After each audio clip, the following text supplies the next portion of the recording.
knowledgeable enough to understand that we will triumph, though not necessarily in this life. I was determined. I anticipated a protracted struggle. Many Americans consider Joan Baez to have the most beautiful voice of all time. Her life has now taken a tragic turn, and she is 83 years old. The terrible reality was eventually disclosed by her after decades of battling with mental illness. Her renowned father sexually molested her. After dating Steve Jobs and Bob Dylan, the legendary figure now prefers to spend her time alone, sleeps in a treehouse, and communicates with plants rather than humans. A particular tree was even given the name counselor by her, since it listened more attentively than any of her therapists had. This is a tragic ending for the lady who sang with Martin Luther King Jr. before Joan Baez ever sang a note. Her narrative begins. Albert Baez, her father, was an exceptionally gifted physicist who, while a Stanford University student, contributed to the development of the X-ray microscope. It wasn't merely his intellect, though. It was his conscience as well that set him apart. He declined lucrative defense sector opportunities during the Cold War because he was opposed to working on weapons. Quieter and less lucrative jobs at universities and at UNESCO, UA eventually caught up with him. We would never have all the beautiful but pointless things that little girls desire when they are growing up, his daughter would later say. On the contrary, our dad would be free of guilt. That honesty and moral compass would be passed down to Joan. Joan and her family traveled around a lot when she was a little kid. Baghdad, where her father was assisting with the university's science department setup, was one of the most illuminating stops. Joan was thrust into a world of stark differences when she was just 10 years old. In the midst of the heat and mayhem, she recalled watching police officers thrash a beggar as they brought him in at the airport entrance.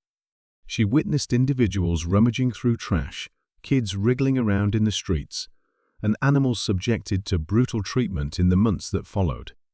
While ill with one ailment after another, she read Anne Frank's diary. According to her, even after all these years had passed, we still saw the same things, but we interpreted them differently. The burden was on me. She never forgot that year. Both her eyes and her heart were opened by it. Joan started to observe other kinds of unfairness when she returned to California. She felt like an alien because of her Mexican ancestry, even though she was born in New York. A few of her classmates mocked her Mexican heritage and called her stupid. Even among the Mexican students, she felt out of place. Spanish was not her native tongue. Although she felt trapped, being in the center helped her discern what was right and wrong. She said, "I was unwelcome because I was brown, but I saw that black people were facing a far more serious problem." That realization would influence her decisions down the road, such as when she declined to sing in front of segregated white audiences in the South and instead chose to do it at black universities. Despite the fact that it would jeopardize her professional trajectory, the Quaker faith became another significant factor in her life at around the same period. Joan and her family joined the Quaker community, which is recognized for its strong dedication to social justice and peace. When Joan was 8 years old, she soon embraced their principles as her own. War, peace, and ethical decisions were topics that she overheard discussed at supper. She was deeply affected by a speech delivered by Martin Luther King Jr. when she was 15 years old. Shortly after that, she declined to take part in a school air raid drill that was being held during the Cold War. It was that act of subtle defiance that got her featured in the neighborhood paper and launched her advocacy. Something mystical occurred at the inaugural Newport Folk Festival in the summer of 1959. Joan Baez, an 18-year-old who had never been famous before, walked barefoot onto the stage while playing a guitar that she had borrowed. With folk singer Bob Gibson, she sang just 2 songs. But those few moments altered the course of events. The audience was silent in astonishment as she sang with a high, clean voice that none had ever heard before. This previously unheard-of adolescent was suddenly everyone's talking point. The event featured performances by notable artists such as Pete Seeger and Bo Diddley, but the talk of the town revolved around Joan. She went on to perform at Newport for decades, even into her 80s, but it was that one lucky night in 1959 that made her famous. Record labels were eager to sign her. In an unexpected location, Joan recorded her debut album a year later, when she was just 19 years old, the Manhattan Towers Hotel's dilapidated ballroom in New York. It lacked glitz. Wednesday bingo games were held there, so she sat on a dusty mat with two mics and tried not to be interrupted while recording. Just her voice and guitar, no over-the-top production. That unfiltered, genuine tone, nonetheless, evolved into something unique. The record didn't debut at number 1, but it spent nearly 3 years in the top 15. Joan rejected a major label like Columbia in favor of a smaller one, Vanguard Records, that would provide her more creative leeway. The roadway was soon lined with people. Even for a coffeehouse singer, in 1959, her earnings increased from $10 to $25 per night. There, in front of an enthralled audience that couldn't tear their eyes away, she honed her voice and stage presence. At Newport, she sang Shoeless, beginning the image that has followed her ever since, the barefoot Madonna. It went beyond just an eccentric quirk. The image of her bare feet came to symbolize her defiance of the music industry's superficiality and its ideals of perfection. Despite her distaste for the role, she was nonetheless revered like a saint by others. "I am not perfect," she wrote at one point. "A noise I am." The weight of society's expectations that she be flawless grew heavier as time went on. Joan, though, achieved some contentment in her twilight years. In Paris, she danced barefoot, no longer concerned with pleasing anybody except herself. She was finally liberated to express her true self. The turning point came in 1961, when Joan entered a Greenwich Village club and witnessed the performance of a disheveled young man named Bob Dylan. It was already her big break. The man wasn't, but his rendition of Song to Woody left her frightened. His speech was forceful, despite the vulnerability of his voice. She later revealed that it caused her to emotionally collapse. That was how lovely it was. A little while later, during a party, a deeper bond was developed. With God on Our Side was Dylan's song before. Joan changed her opinion of him after hearing that song.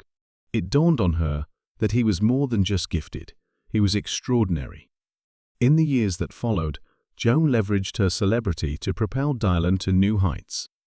She asked him to join her on stage at the Newport Folk Festival in 1963, when she was performing for an audience of 10,000. Even though the audience didn't immediately warm up to him, she had faith in him. She helped launch his career by performing with him on tour and introducing him to massive audiences through his music. She dedicated over half of her set at one Queen show to singing Bob Dylan songs. "Bobby Dylan says what many people my age feel but can't say," she told her admirers. When the two of them performed at the March on Washington, on the same day Martin Luther King Jr. gave his "I am enchanted by" a speech, you could see it. Dylan had evolved into more than simply a songwriter. Joan had been instrumental in his rise to prominence as a movement voice.